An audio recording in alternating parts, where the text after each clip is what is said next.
Greetings and salutations, everyone. Welcome back to another episode of our interview series here at Neuroculture. I am your host, Ryan, and our guest this week is actor, comedian, and host, Mr. Jay Washington. Jay, how are you doing tonight, sir?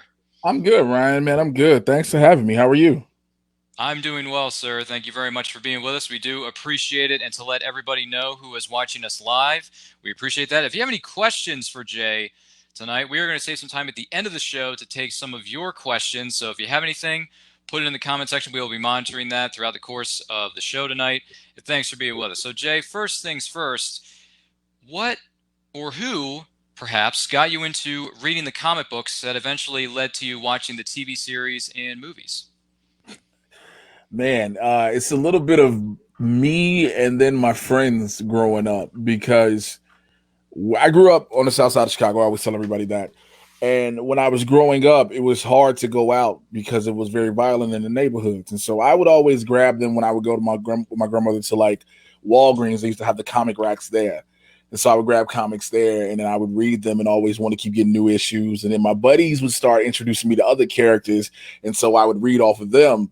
I would switch off with them. So it was always always in my life. And then with video games and everything, how video game characters started having comic book characters integrated in them. So it was just always around me. And then with my younger brother, when he came along, we would share books together and we would watch cartoons together and stuff like that. So it's always been in my life since a kid and just to the point where it is now today. Absolutely, absolutely. So, if someone who is trying to get into reading the comic books, are there any specific titles or maybe specific characters or runs that you would recommend to new fans of comics? So for me, I'm not the dude that really goes too much by specific runs. I just like certain characters and certain stories. But also when you say that, when you ask that question, it's kind of hard because it all depends on what the person wants to read. Because you could ask a person, do you just want to see lighthearted and funny stuff? Do you want to see graphic level of stuff? Do you want to see some action? Do you want to see something with a deep story? You know what I'm saying? So it all depends on what they want to see, what they want to see and read. Yeah, absolutely. I mean, I understand everybody has different tastes and things like that, but is there like maybe one or two titles that you could say, oh, if you're a new comic fan, you should definitely like check this out if you have the time? Oh man, I'm always going to recommend the Maximum Carnage series. I love growing up, that was one of my favorites. I love Spider-Man. I love the introduction of Venom and then Carnage. And then to get the other five, I was like, let's go. I just love that whole run. Hmm.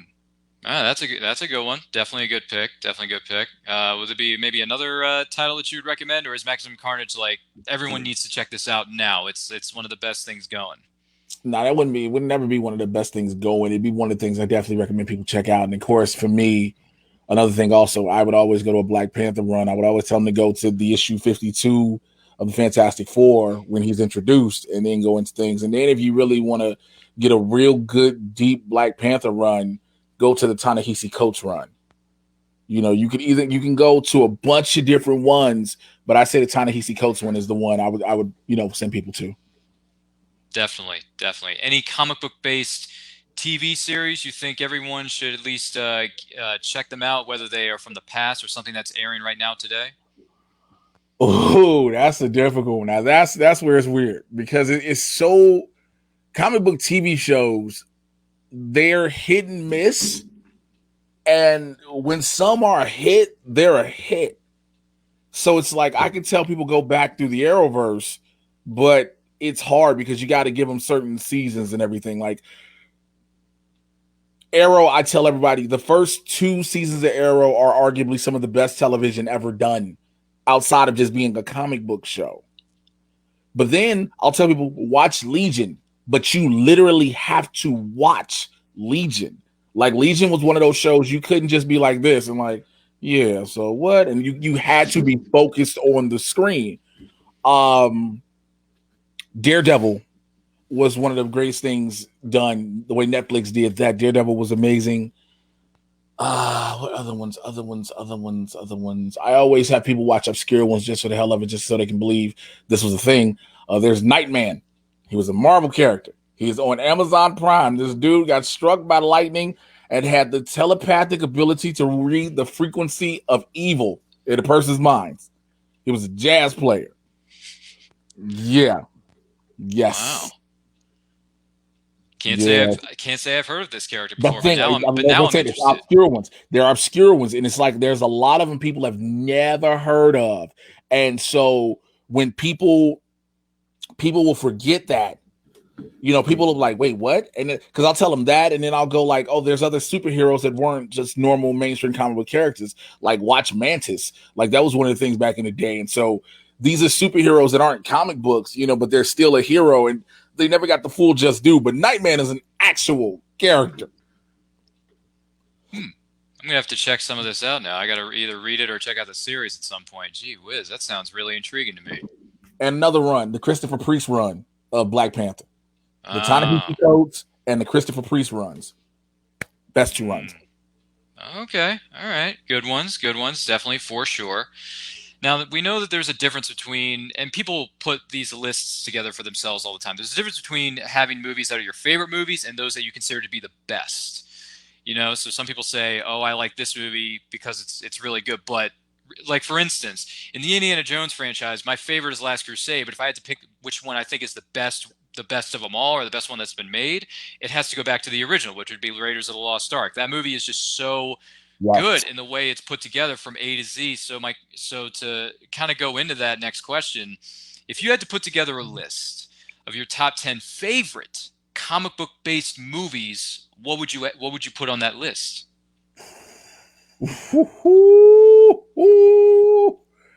See, this is a good one, and the reason being is it's not just again Marvel and DC, because you got to remember, people think when we talk about comic books we think Marvel and DC. So if I'm putting Captain America Winter Soldier on there for sure. I'm Yes.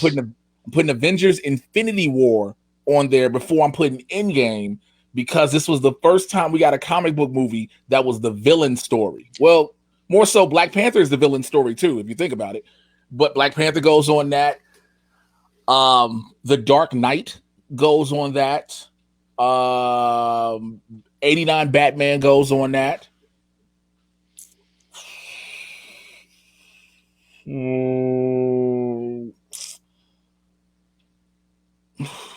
Because I don't want to, because it's so easy to go to the current ones. That's why Yeah. it's so easy to go what's currently in our face from the MCU and even the DC film universe. Um, movie. Blade and Blade 2.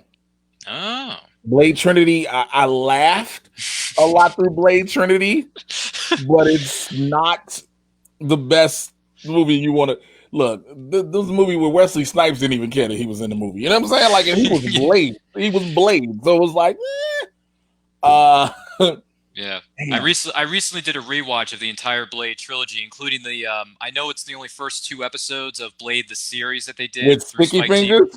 with Blade, what was it, Blade House of Chthon. It's on a 4-disc DVD set that I own. So I went back and rewatched all those, entries in the Blade franchise, and I'm thinking, wow, Blade Trinity is really bad. I Yes. forgot how terrible this was. Blade Trinity has, Eef, for it's bad. me, it has the best line ever, which is the best disc ever in history. Hmm. You horse juggling thundercunt is the best disc Oh, line in history. it's Ryan Reynolds. It's cock juggling thundercunt. It's you horse humping bitch and you cock juggling thundercunt. And it's Yeah. like, where is that? Because those are two lines that make me wonder, were those written or is that Ryan Reynolds off the head? Wouldn't be surprised if it was put in there by Ryan Reynolds himself. I wouldn't be either. So yeah, so it's hard to give you 10 though, but like those are close ones I can think of. Yeah. I think at this point when you mentioned what was Blade 1 and 2, I think you're up to 7 now. Okay. If I remember the count. Yeah, 7. So you got 3 more spots you got to fill if you want to. If For you want me, to. this is Yeah, for yeah. me. Howard the fucking Duck, and I'm sorry for swearing. Howard the Duck goes on it. Howard Wow. the Duck is a Marvel movie. It is. Howard, again, that's why Howard is now in with Guardians and all that. Howard's a Marvel movie. You got to realize who you got on here, Ryan. Because look, let me tell you something. That movie has one thing that we've never seen since. duck titties. We've never seen them since. It's true. Okay, so you got that.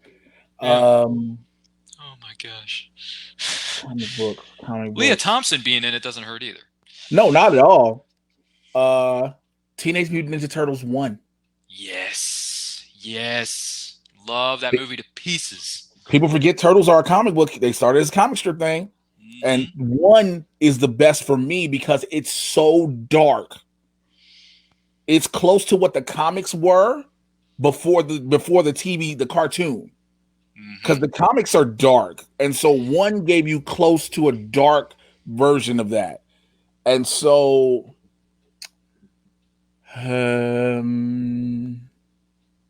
because I One love more. one more. If I'm just gonna throw one, I'm just throw the first Iron Man. One that started off for the MCU. Mm-hmm. 2008. It's hard to believe it's been 12 years since that film came out. We've had how many comic book movies come out since then? Like 40,000? Well, you Feels got to, like. and this is the first year in 12 years we've not had a Marvel film. We won't have a Marvel film hit the movie theater. That's right. The first That's year. right. That is very true. Yeah. Crazy. That's what pandemics do to you. They mess everything up. 2010, not 12 years. I'm sorry, since 2010. It's Oh been yeah. 10 years. This is the first time in 10 years we have not had a year with a Marvel film in theaters. That is odd because we're so used to getting some of these films from, especially MCU films, coming out every year. If not, they just keep knocking them out one by one. So it's pandemics. You ruin everything. Why? Yeah, man. I'll say this: that list of 10, few surprises on there. I'm not going to lie, but it's your list. There's no right or wrong way to go about it. That's the best thing about it. There's And no also, right or thing wrong is, way to like, go. again, it's one of those. It's one of those in the moment lists because Sure. if you give me a day or two, the list is going to be completely different. It's very true. Yep. It's going to be completely different. So it really just varies the thought process, the mindset in the moment. That's true. That's true. And if you had to pick a few films on the flip side of that you consider to be the top 10 best comic book movies, do you have anything you would put on that list, or do you think some of the stuff you just named would probably end up on that list as well? Or not, maybe not all of them, but maybe a few of those would end up on that list. Oh yeah, for sure. Again, Winter Soldier automatically goes because it's arguably one of the greatest espionage films ever. You can take out the superhero element and you still have a dope ass movie. You take that out. Again, Infinity War for me, I'm always a fan of the villains. It's the villain story. That's why it ended the way it did. Like when a lot of people were like, wait, it's just going to end like that. Yes, he won. It was his movie. Absolutely. That was a heck of a film when I saw it. When you see it in a theater with 150, 200 people, it's something else. It's a moment. It's just one of those it's one of those communal experiences that you'll never forget. Dude, it's so surreal because again, I saw it, so I had the pleasure of going to the press screening to see it. So that's one reaction. Nice. And then some people are going to be kind of reserved because, of course, it's the press and whatever different outlets, whether it's the actual press, blogs, pundits, critics. But then when you go in the theaters, the actual theater itself, opening night, to be with the general public and that response, because again, the moment, I will never forget the moment the snap happened and everybody just sat with bated breath.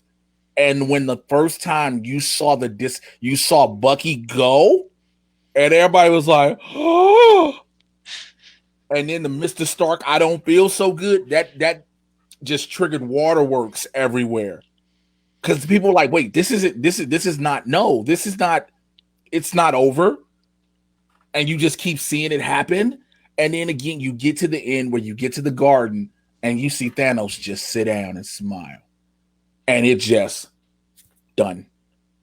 And to watch people, again, I've seen it already at this time, but I'm watching people around just like, wait, no, that's not it. That can't be it.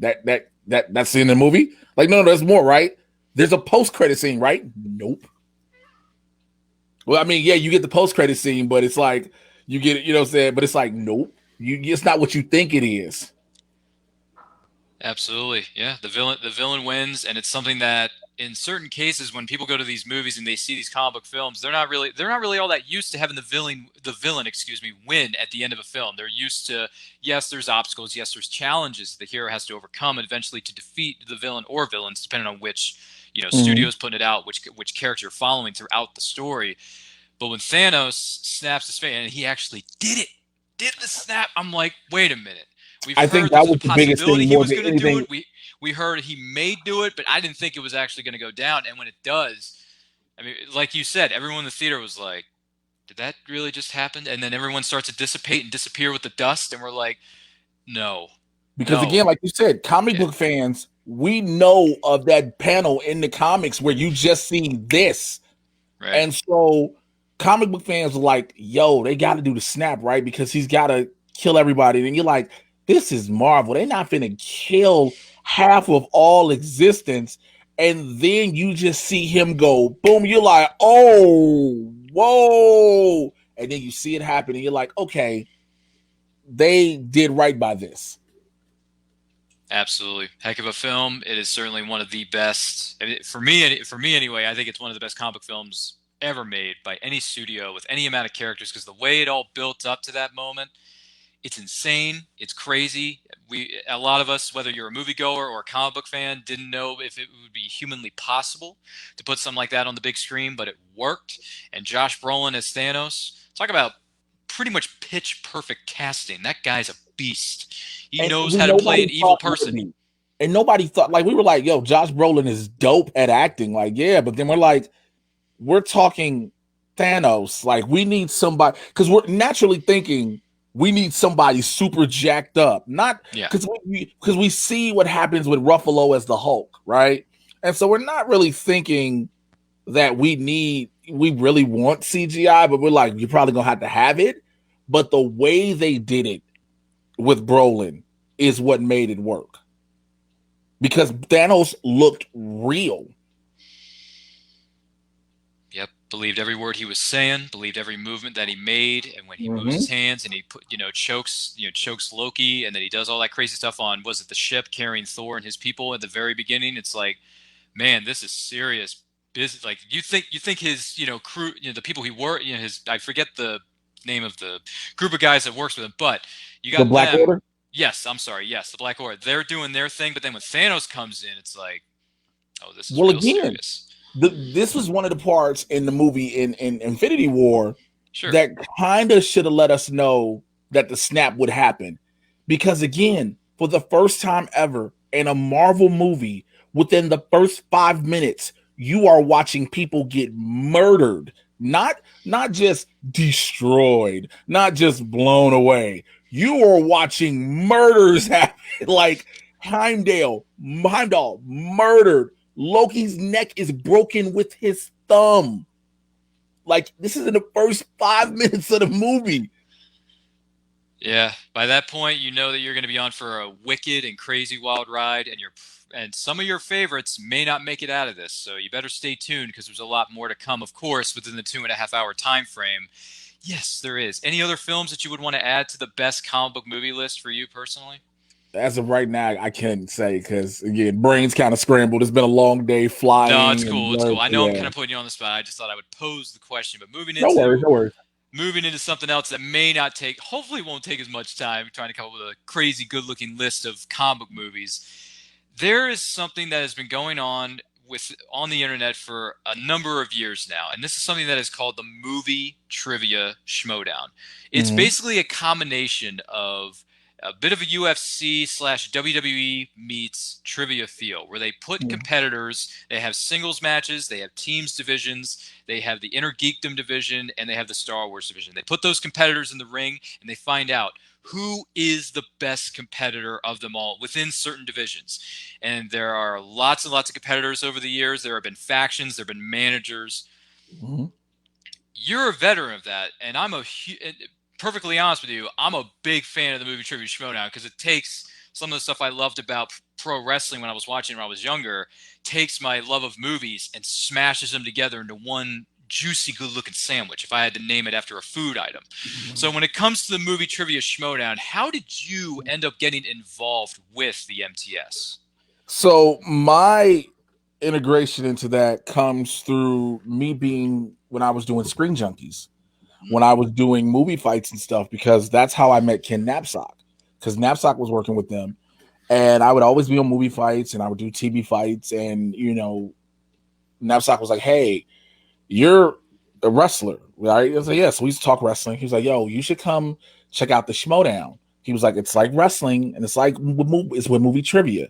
He was like, "Here's some links. Check it out." And so I watched a couple of I think I watched like the original Spectacular and mhm. whatnot. And so I was like, "Okay, cool." And so I went down. I went down one day to when they were recording to check out the show while it was being taped. And it was fun. It was a great experience.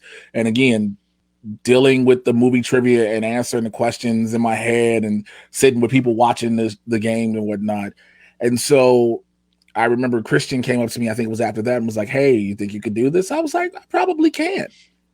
I didn't know, honestly, at first, how expansive your movie knowledge needs to be. Because, like, you can enjoy movies, you can enjoy film. That's a thing.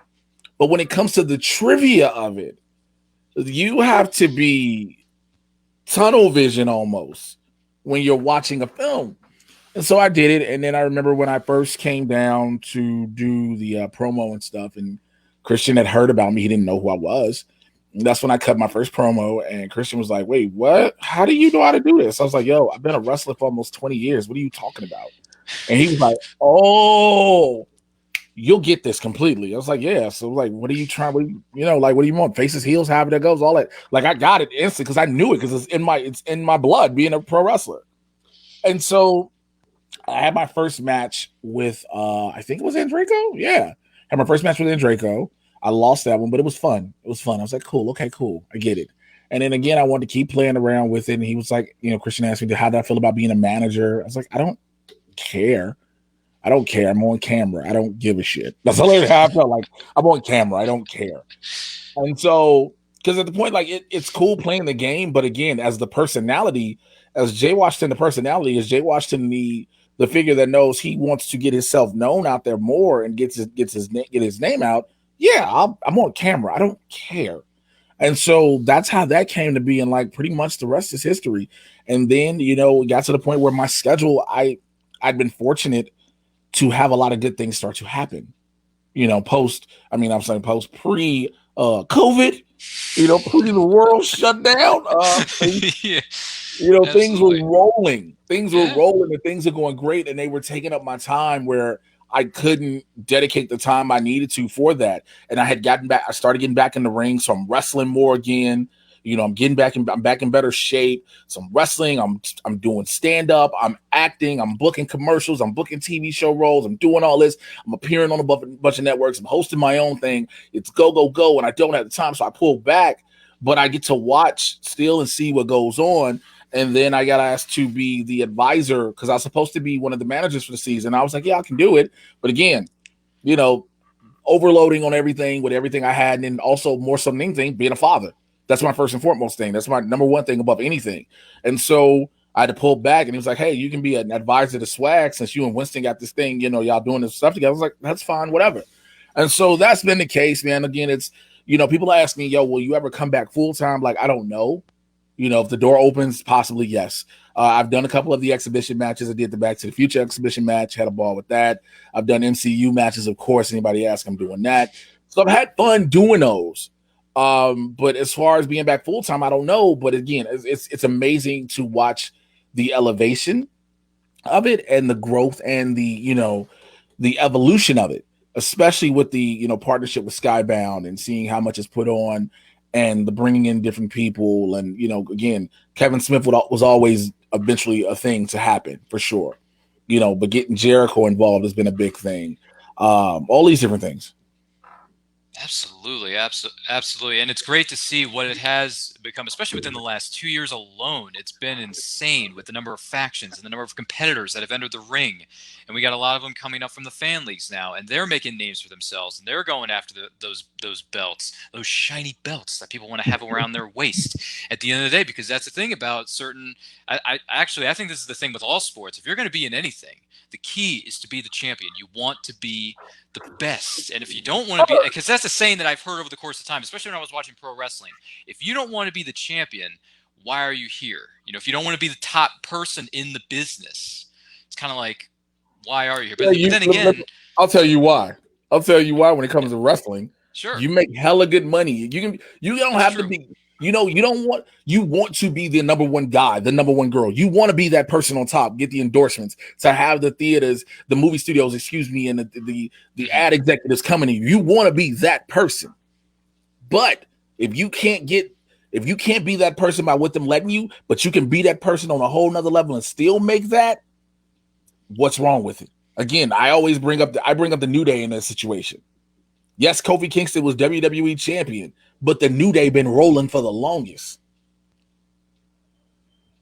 Kofi was the champ. New Day has been 8-time tag champs. They're still rolling. They stay relevant. But when it comes to the Schmodown, of course, you have those who've been champions, those who are champs, and those who are like, what's that crutch? What's that hump for them to get over to be the champ? Because if they get over that hump, you're like, man, but you still ride with them.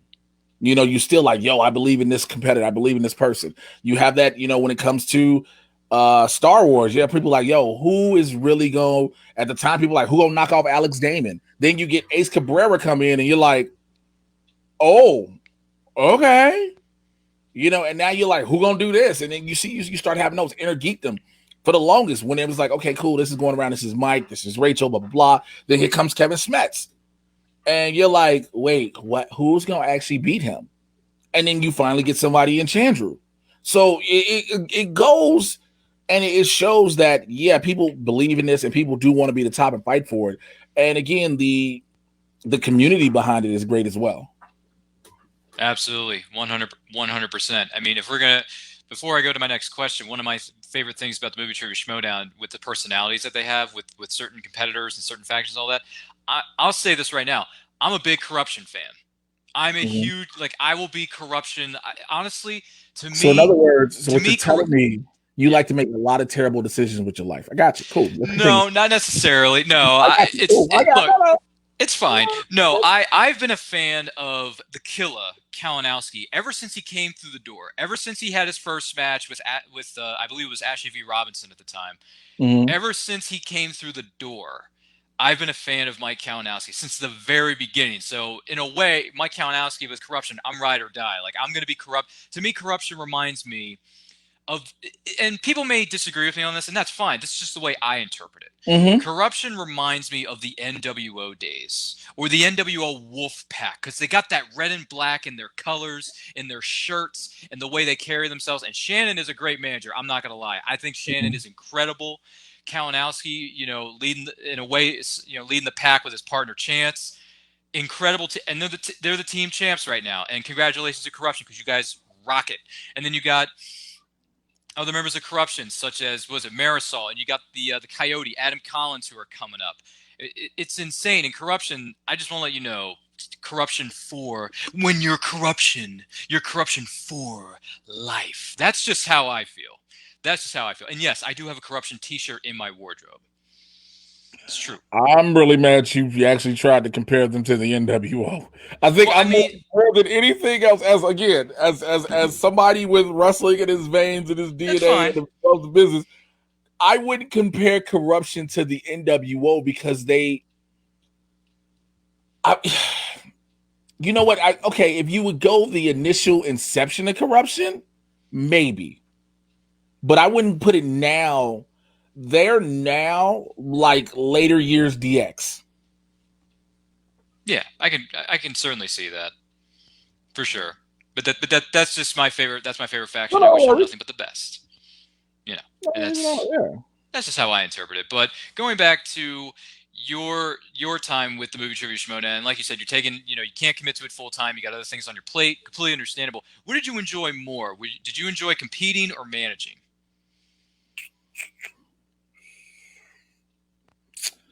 Managing. Here's why. Mm-hmm. Competing requires time, and not just time on the desk when you're compete on the table. Excuse me. It means rewatching movies not to enjoy them.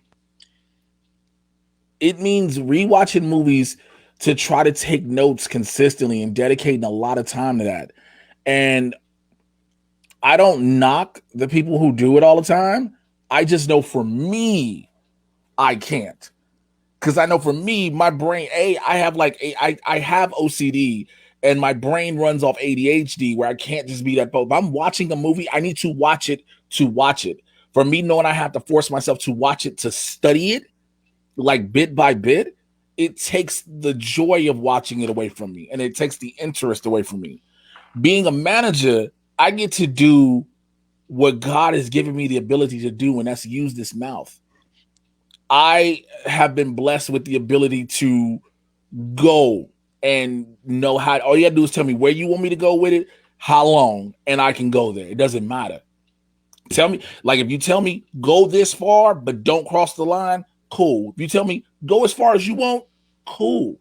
And so being a manager in the Schmodown allowed me to do that. It allowed me to pump up people who didn't have those personalities at first. You know, Janine was there, but I think I helped brought out a lot of Janine. I helped Brienne have a little bit more oomph to it than she normally has. Stacey was always there. Ethan Irwin was the main one that Ethan was just real laid back, cool. Ethan Irwin and I was together, and Ethan just started loosening up, and now you get this whole different level of Ethan Irwin. And so that was one of the things also. I got to help bring something out of people that either they didn't know or you all didn't know they had. Yeah, and I will say, going back to your time as a manager and you were cutting promos and what was it, dissing or throwing comments at certain competitors. I really liked some of the jabs that you threw at them, and also. Was this a last minute thing, or did you plan to say these words ahead of time? At the very end of your promos, or when you were with your fellow competitors within your faction, you'd always say there's only two things you can do about it. That's nothing and deal with it, damn it. Did that come up at the last minute, or did you plan that in advance? That came up. That was something I would actually cut in wrestling promos. So that was from wrestling promos. And that was something that if I was going to do this, if I was going to do this thing in the Schmodown that is part wrestling and movie trivia, if I'm going to have the part of me as a wrestler, if I'm going to bring the Urban Gladiator part of me, that's the one thing I will bring is the catchphrase. And so that goes back to my days wrestling as Team Damn, myself, Willie the Bomb Richardson, Ivan Ortega, Sal Ortiz, GQ, Sam Ryan, all these people. And it was like I brought that back with me. So that was always there. That was the stamp on, that was the button, that was the stamp on whatever I said. That was to let you know it was done. There's nothing else you can say about it. I'm done. Boom. That was the mic drop. Awesome. And I really liked it when you did it too. Whether it was with your fellow competitors and they were saying, like you were saying, I think there was a promo you were cutting with Ethan Irwin one time, and he was like, and he started to say your words, and he's like, "There's nothing, there's two things you can do about it, nothing." And then you pull the mic over to him, and he's like, "Deal with it, damn it." And then we done, we good, and then you just walk away. I thought that was, in a way, I thought it was hilarious because Ethan's probably not certain ways he's not used to cutting certain promos like that, but you are just so used to going from 0 to 100 at whatever kind of pace you want to go at. And that's the thing too. That's another thing. Like it would literally be like that. Like I told you before we started filming, before we went live, that today's been a busy day. And I had to be at the airport, flew from Chicago back to Los Angeles, had to get in, immediately set up, prep, and do blurs and blah blah blah. But those were days like I would go into the studio for the Schmodown. I would have a busy day, or I'd work my bouncer gig at night. I'm off work at 3 a.m, back up early to go film. And so I'm in the studio just dragging. And so I have no real energy. I'm just like, yeah, okay. I got Christian or whoever he has help producing. It might be Megan at the time or whoever, just like, yo, this is what they need you to say. And I'm like, all right, just let me know when. They're like, they put me on my mark, and whoever I'm with, if it's Ethan, if it's Janine, whatever, put me on my mark. And soon they say, all right, action, boom, I'm into it. And everybody's like, where the hell did that come from? And I'm like, that's the performer. That's the entertainer in me that knows when it's time to go, it's time to go. I'm not going to sit there and say, oh, you're going to get a half-ass promo out of me. Because if I'm going to give you a half-ass promo, I might as well not even do it. I might as well not even do it. I might as well just say, look, I'll let you just talk and I'll just stand here. But it was always I had to set the standard and raise the bar no matter what.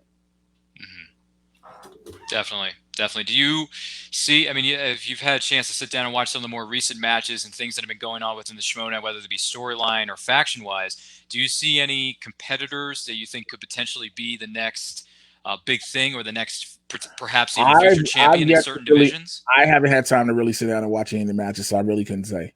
Oh, that's fair. That's fair. That's fair. No worries about that. So, what was it that inspired you to create the Mad Titan podcast? How about that? So, Matt Titan actually, if it doesn't, so I'll go back to 2015, and Bobby Hill and I are doing the Trusty Sidekick podcast, and that's where the Resident Supervillain and Resident Superhero came from. And we have been doing that for a couple of years. And we started out when we were both living in Chicago together. We were doing it remote where I would be here. He was still living in Chicago till he finally moved out here, and we were doing episodes here. And then eventually we ended up having creative differences over what we wanted to do with the podcast, how we wanted to proceed with it, where we wanted to go forward, and so on and so forth. And so we dissolved it.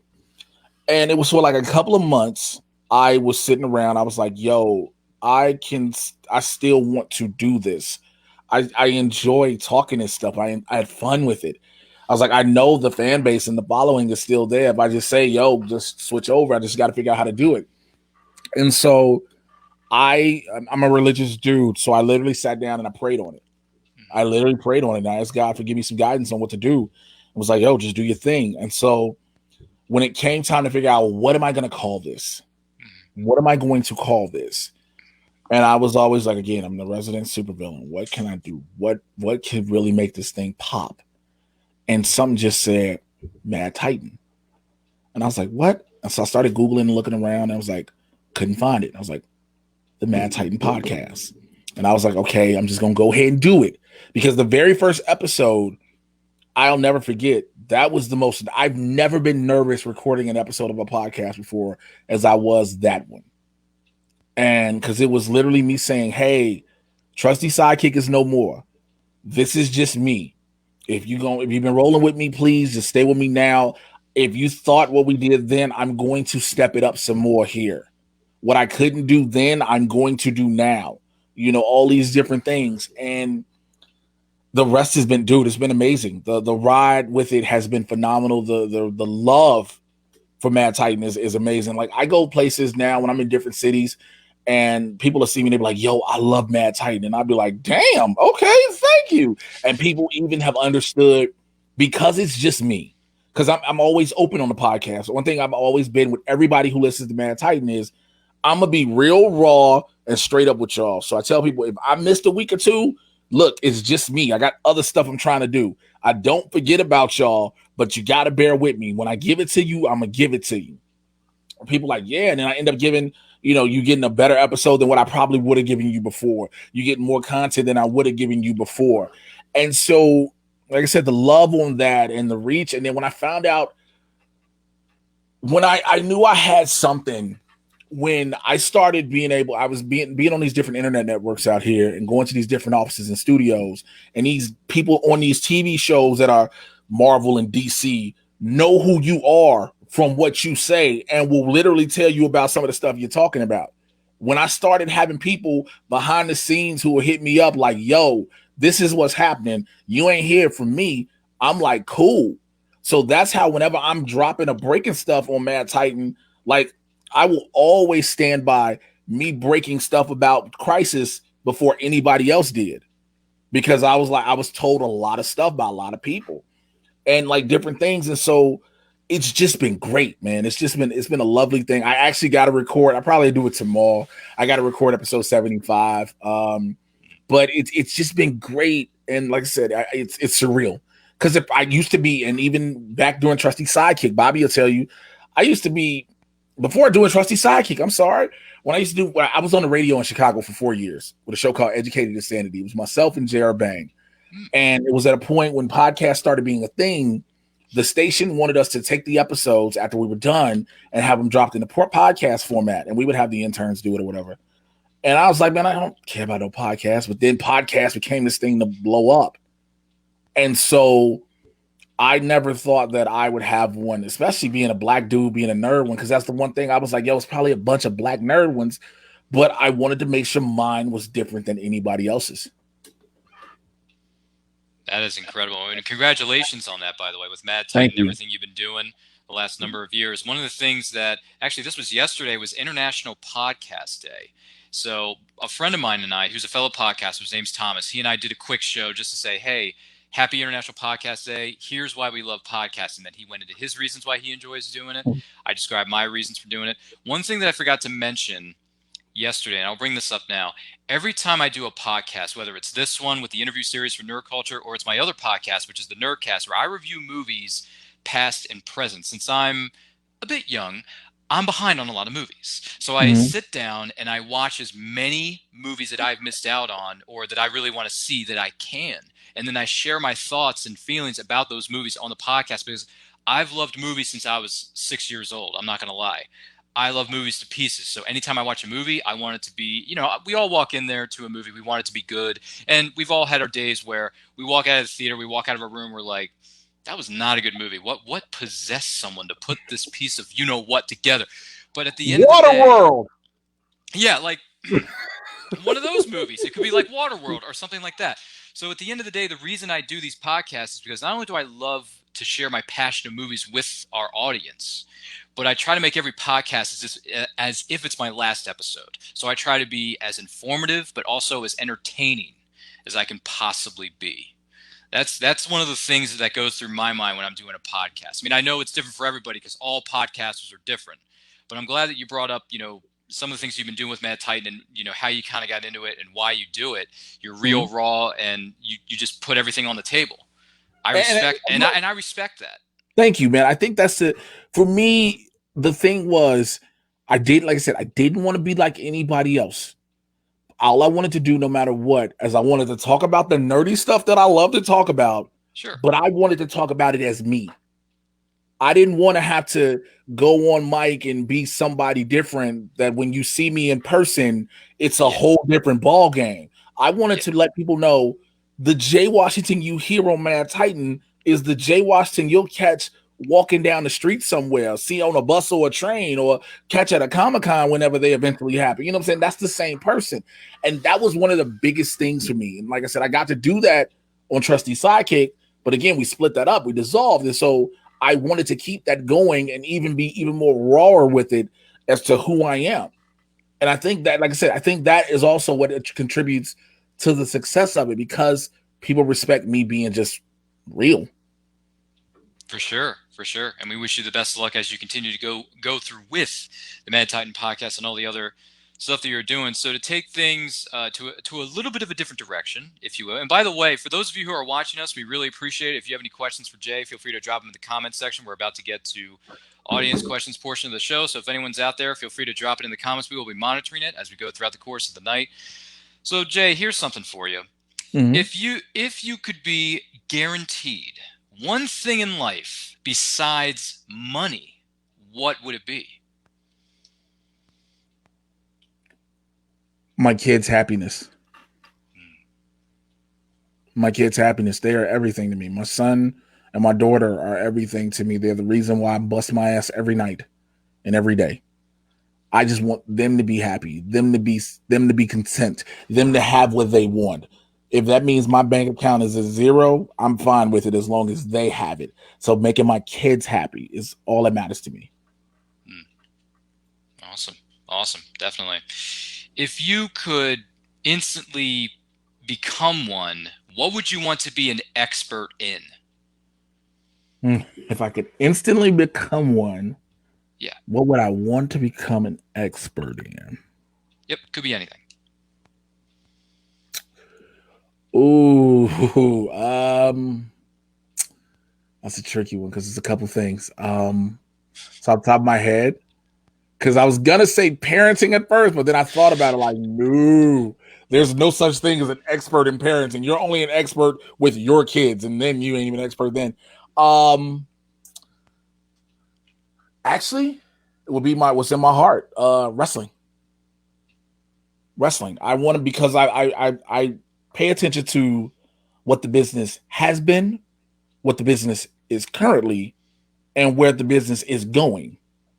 And to be an expert in that is to understand that, but it's also to understand all of those and meld those together. There's so many experts and so many people, so many experts, so many people who've been in the business for decades who try to just stick to what tradition was of the business. And, I get one of the biggest things about wrestling matches for those who don't understand, pro wrestling is about psychology. It's a story being told in the ring. And now you have a lot of matches that don't have psychology. Some things don't make sense. And the problem is, and I use that term loosely, the business has evolved. So it kind of steers away from that, but you still have those who want to keep it that way. So you have to find that meld in the middle. So if I had to be an expert at anything, it'd be pro wrestling. Nice. Just out of curiosity, with pro wrestling, what's the name or what's your finishing maneuver when you're wrestling in a match? So it's two. One, there's a Death Valley driver I call a Code Blue because my wrestling name used to be Trauma. The other one is a spinning Uranagi I call the Welcome to Chirac. And I only took the name. So the only reason I call it Welcome to Chirac is because, so when I was wrestling consistently, I was the Urban Gladiator Trauma. That was it.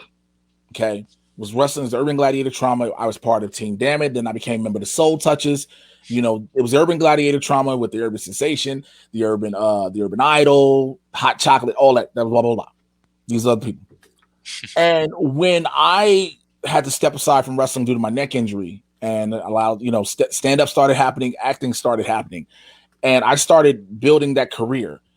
And that career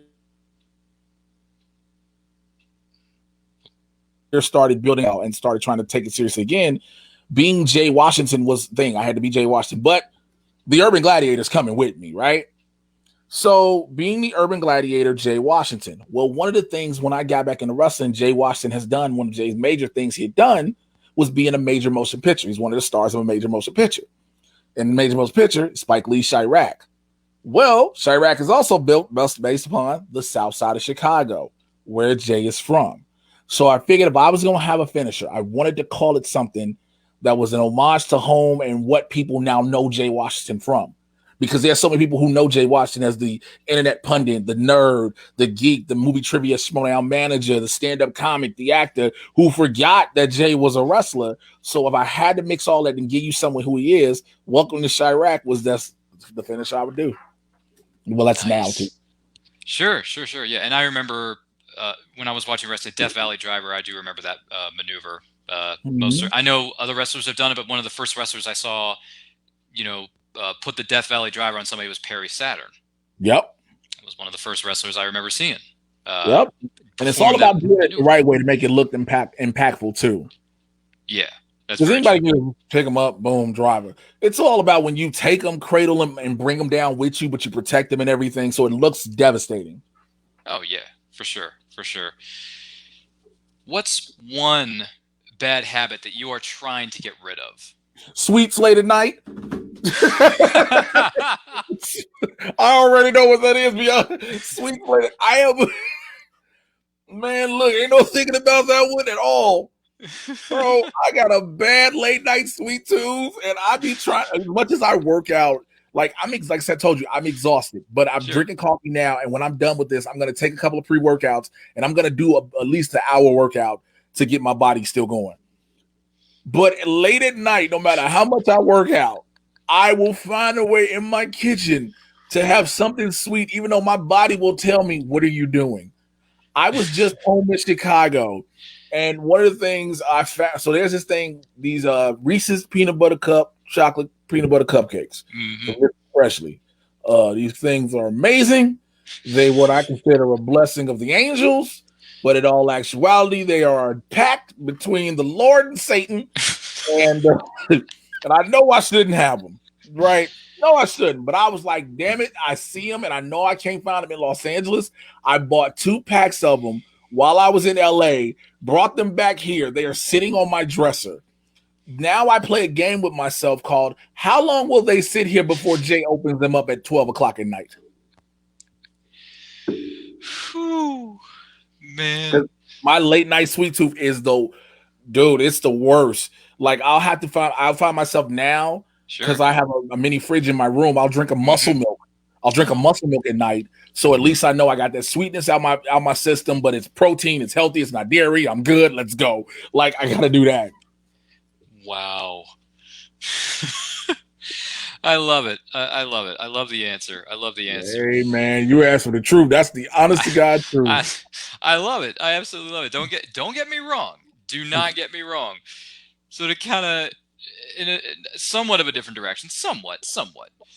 What are you currently? Let me rephrase. What are you currently curious about? Could be anything. Could be a subject matter. Could be something you want to learn that you haven't gotten around to yet. What? Oh, what am I currently curious about? All right, ladies and gentlemen, buckle in for this part. How is anybody in this country a Trump supporter and literally try to hold true to what they say? How can you tell me you support a dude who's a racist and a bigot and think that you aren't? Like you, how can you be an undecided voter? Oh, racism isn't the breaking point for you. Kids in cages aren't the breaking point for you. You're like, but what about Biden? Look, I get what you're like. Well, he wrote the crime bill in '94. This was 26 years ago. We moved forward. I am from Chicago. Some niggas need to go to jail. But you are telling me that the dude who has been openly accused of rape and racism on a daily basis, you're like, I don't know if I don't want to vote for him. What is wrong with you people? That is what I'm curious about. I opened the door and he walked right through it. But I would. You open the door, walk right through it. You never know what you're gonna get on this show with our interview series here at Neuroculture. That's one of the things I want to say to that. What's the worst job you've ever had? Oh, the worst job I've ever had. Yeah. This is kind of a difficult because I literally have had a lot of jobs in my life. I was a lawn care technician for a lawn care company out in Chicago. It's a pretty big company that does it. Sure. And I would be doing lawns, spraying fertilizer, weed killers, and things like that. And people were supposed to put their dogs away, and sometimes they didn't. Or also, and people would think this is a bad thing. This isn't a bad thing, but for me it was.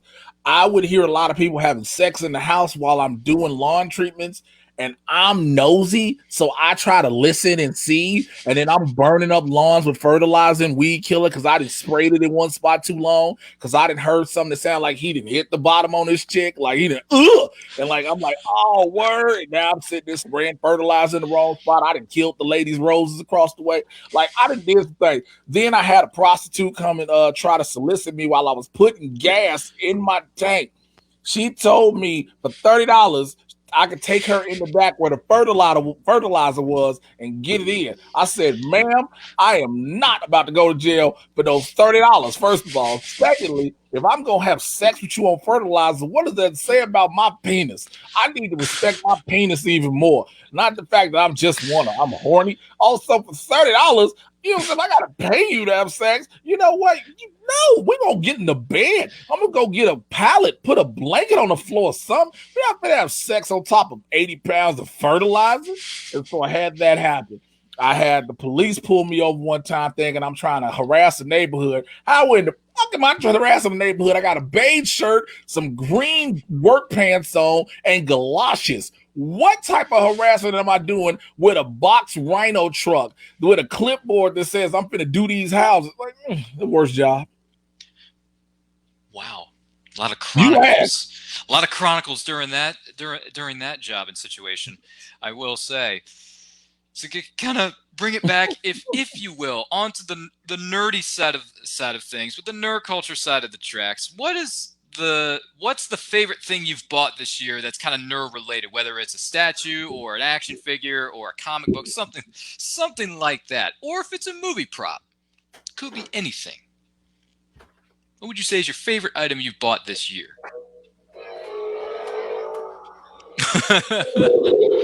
Why am I not surprised? Let me tell you something. I am a grown man who was upset with UPS because they did not deliver his gauntlet on time. I kept calling the local UPS place, where is my toy? And I made sure when it came, I grabbed it out the box and I was just.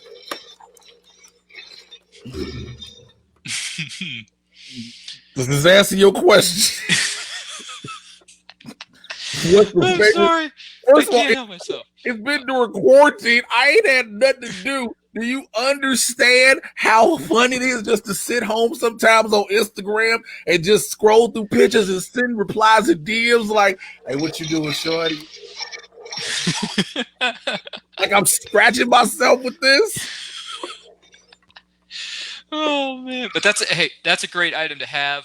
I've seen a few other people buy the Infinity Gauntlet, whether it's before or after the movie came out, and everyone was going crazy buying anything and everything Infinity War. Whether it's the Infinity Gauntlet that you have, the Funko Pops, which Funko Pops is a whole other animal. I had to catch myself. I hit a point. I started getting a few here and there. Mm-hmm. And then when the Black Panther set came out, because I remember they gave us a few at the press junket, and I was like, I need more of these. And then I started actually paying attention to the Funko stands at Comic Cons. And when you pay attention and realize 3 for $25, oh, now you find yourself budgeting life decisions. I don't need to pay my cell phone bill. Can I get home in an Uber? Possibly, but I need Thanos. Like I need the set, and that's the problem because when you get one, if it's a certain one, you'll look and be like, "Well, I can't just have this one. I need the set." And it's, whoa, boy, stop myself on that one. Yeah, I started buying a few Funko Pops. Then I went into the deep hole of like, I need more, need a couple more. So I ended up buying some more. And then eventually I thought to myself, I need to get rid of some of the stuff because I'm running out of space in my home and I need to save that space for other collectible items. So I sold off half of my collection. I still got some left. The ones that I really, really care about are ones that I can't really see myself parting with respectfully. That's just how some of those I have. That's how I feel about it. So I got a bunch of Star Wars Rise of Skywalker Funko Pops in my closet I'm looking at right now that I've been like, yo, what are you going to do with these? Like, why are you keeping them? Like, they're just here. They're in their packages and just here. Most of my collectibles are still bagged and boarded or back and boarded. They're still in their boxes and all that stuff. And I got storage containers in my basement, and I'm thinking I'm going to need to buy another storage container because I'm buying too many collectibles. I need to be able to put all these things away and somewhat organize them a little bit. I'm still a little shaky on that, but that's something I'm hopefully one day, probably never, but one day maybe I'll work on. Not sure. I will say that if I had to name something nerdy that I bought this year that I'm really happy with, it's not here in my space where I am right now, but one thing I was really happy to get. I grew up on a TV series in the 90s called Superhuman Samurai Cyber Squad. Cyber Squad. Yo, I was looking at episodes online the other day on YouTube. Really? Yeah, dog. Sam and all them. Yo, with Kilo Khan was voiced by Tim Curry. Yes. And he was called Malcolm Meat Puppet. It was Meat Thing. Yeah. Meat Thing. It's like my name is Malcolm. Okay, Meat Thing. Yo, let's kick some gigabutt. Let's samurais, guys, bro. Between that and Tattoo Teenage Alien Fighters from Beverly Hills, I was going down rabbit holes on YouTube a couple of months ago. Yo, so you found Servo, all the rest of them. I can't remember the Servo. There was oh god, it's not Dragon. That's Count Dragon. I'm thinking of Masked Rider. But there was oh gosh, the names are I'm trying to see the name. It's killing me. But I got the 9-inch version of Servo that I never had when I was a kid, and I'm thinking to myself, I've waited for this moment for a long time because I love this. I loved it back in the 90s, and I have both the complete series on DVD over here in my DVD set. So I have the DVDs. I have the 9-inch. Was it Servo? I have the Samuraizer that Sam wore on his wrist when he had to Samurai's. I got that. I got a few of the other, was it the different pieces or the Zords, if you will, of, whether the ones that That's what I'm trying to remember the names of them. Yeah, there was Tanker, Sydney, and Amp. Yep. So, yeah, I forget the names of the other Zords, and I apologize for that off the top of my head. But That's one of the nerdy items that I bought this year that I'm very happy with because I never Where had did it when you I was a find kid. that? It was actually through Instagram. There was an Instagram account. I believe it's Spokane Toys and Collectibles out over in Washington. And this guy has all these different toys that are somewhat hard to find. He had like an entire stock of VR Troopers Dude, toys, like I was the watching. So Jet that's Cycle. on Netflix. Yeah, he had the Jet Cycle. He had all the original figures. He had the super figures when they came out with different pieces of armor for Mm. Ryan and JB Reese and Caitlin Starr, who, by the way, Caitlin Starr, I had a crush on you back in the 90s. And if you ever come to a convention, that'd be nice. Just So saying. Ryan Steele was actually supposed to have been Jason David Frank. It was actually supposed to have been Tommy. That Yeah. was supposed to have been his series. Yeah, But there was the unaired pilots on YouTube, actually. Yep, it's with it was him. originally called Cybertron. Yep.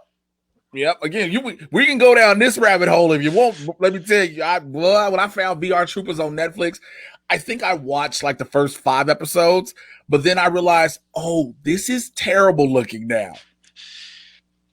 Yes, I bought the first 30 episodes on DVD because Shout Factory re-released all the Power Ranger series, all the VR Trooper series, including Big Bad Beetleborgs. Let me tell you something. I was the other day, I was leaving from the gym. Sure. Because I visited one of these speakeasy gyms out here. Mm-hmm. And I was all of a sudden waiting on my lift to go home, and my brain just went 3 typical average kids inside a haunted mansion. Just by chance, they free to ghosts who made them Beetleborgs. I just started singing the theme song in my head. Again, do you understand? This is what all goes through this red man's head. Yeah, I watched the first 30 episodes of VR Troopers on DVD, and I thought to myself, okay, after the 5 or 10 episodes, I'm done. I can't do this. This is just. You remember how bad Jeb looked, the dog trying to make him talk? Like in hindsight now, when we look at it, you're like, terrible. That is terrible.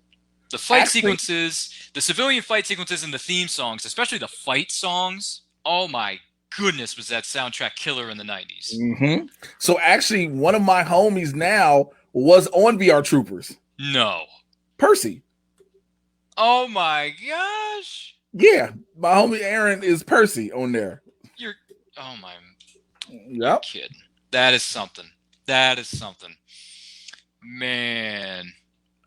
He was, correct me if I'm wrong, he was the one in the suit, right? Always taking pictures with a camera and stuff. Did he wear glasses on that show? He was the nerd, yeah. He was the nerdy one. That was him? Oh my gosh. Oh, that is really cool. I'm not going to lie.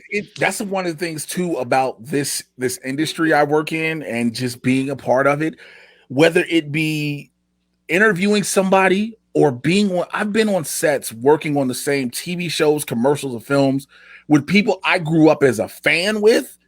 And I got to remember, we are at that moment, my fandom has to go away because we're peers, we're co-workers. And I've been myself like, okay, you just got to go to work. Like, oh my God, it's just been, dude, I've had those moments. Man, if you could hit the reboot button tomorrow and reboot any of these 90s series that we've been geeking out about, and we can geek out all night, folks, I'm not going to lie, but if you had to hit the reboot button right now, what series would you want to reboot and why? It could be VR Troopers, it could be Superhuman Samurai Cyber Squad, maybe Big Bad Beetleborgs, or even Masked Rider or Mystic Knights of Tir-Na-Nog. Mystic Knights of Tir-Na-Nog, just so I can hear forest before me, earth around me, air above me, water through me, and fire beneath me. Water beneath me and fire within me. Just when you found out Rowan was Maeve was Rowan's mom, and then the monster dude Mystic Knights of Tir-Na-Nog could have been so much more. It could have been so much. It was good for what it was, but I feel like if you rebooted that, but more so in this day and age, with the technology we have now, give me Superhuman Samurai Cyber Squad. I want that so bad I can taste it. The theme song alone is killer. The suits, everything that people did when they were wearing it, it's just insanity. You know what I think? I'm about to write up this, because again, you can literally pitch the exact same story. Like, the story doesn't have to change. You just make it look better now. Yeah, and one of my things I wanted to happen when I was younger, when these shows were originally airing at the time, I would have liked to have seen Samurai Cyber Squad cross over with VR Troopers, because they're all about going into computers and digital and Yeah. virtual realms. Yeah, because that's the one. That was the one thing about Servo and all of that. Like outside of the computer, he's nobody. Just a kid. He's just Sam. Yeah. He's not a superhero until he's digital. Yeah, I would have loved to have seen that crossover. And if they do ever reboot Superhuman Samurai Cyber Squad, please, if you can get a VR Troopers cameo or maybe a bit of a crossover somewhere in there, I don't know if that's possible. Because aren't they all Saban? I don't think Samurai Cyber Squad is. No, Samurai Cyber Squad wasn't. That's why. So yeah, that's why it would be harder. VR Troopers could have crossed over with the Power Rangers easily and with Mask Rider. Yep, because they all were Saban. Yep, the rights are at the time they were being held by Saban. With Power Rangers going to Hasbro now, I'm not sure who owns the rights to other properties. Yeah, not sure. That's a bit of a confusing situation, but hopefully one day we'll get our reboots because I would love. Yeah, because I don't think you couldn't reboot Big Bad Beetleborgs today. It would not go over. Yeah, probably not. That music video in Curse of the Shadowborg when they perform the actual theme song to Big Bad Beetleborgs and they have a whole musical number. Yep. I really like that. I really do. I'm not gonna lie. And it is on YouTube, so in case you have no idea what we're talking about, go ahead and look at it on YouTube because I'm telling you. If you grew up in the 90s, you'll love it. If you didn't, you may look at it and think this is. And if you want to see something terrible in the 90s, check out Tattooed Teenage Alien Fighters from Beverly Hills. 100% yes. If you want to check out something that is just, if you want to check out something that you're like, oh, this is what they mean when they say Hollywood will greenlight anything. That is very true. That is very true. Well, as far as questions from the audience goes, thank you very much for those of you who are joining us tonight and for those of you who have been sharing this and, having a good time along with us. We are actually going to wrap things up here, but before we go, Jay, any future projects you can tell us about? As of right now, nothing major. I got some things in the works. Winston and I have some things in the works. I got some things in the works. We're just waiting to see how the world plays out, to see how those play out. Because it's one of those things where productions are happening, but with this everything the way it's going on, so you can't really tell. So I would say literally stay tuned. I a lot of people in LA and stuff say that, like, no, legit, there's some things, but it's like everything around us has to happen. You know what I'm saying? So please check that out. Other than that, you can right now. One of the biggest things for me right now is if you have not checked the season premiere of The Weakest Link on NBC, you can check that out on Hulu. I am on the season premiere. I have a fun time. Let's just say that on The Weakest Link. I basically took Jane Lynch's show for an episode and made it the Jay Washington show. Yeah, I actually caught that on your Instagram that you were appearing on The Weakest Link because I noticed you were rebooting it and bringing it back with Jane Lynch as the new host. Mm-hmm. And when I saw you, I'm like, oh my goodness, Jay's on this. Well, I was gonna watch it originally, but now I really gotta see this now. Yeah, man, it was a great experience. It's been so amazing, the response I've gotten. Again, I've done so much stuff in my career. I'm blessed and fortunate enough to have done so much cable TV, streaming, internet, film, but my first time being on national television.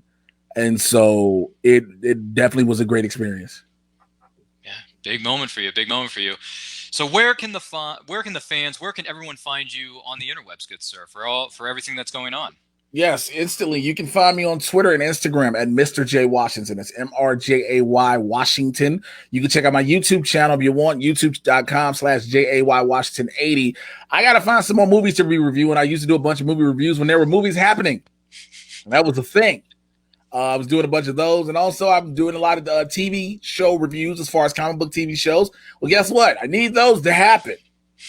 They have to happen, but they'll be there. But what is up there you see this thing if you want to join and support my patreon.com/Mr. J Washington. It's my super villain squad. And for people who join in my $25 and up tier, it's my one-on-one with the super villain series.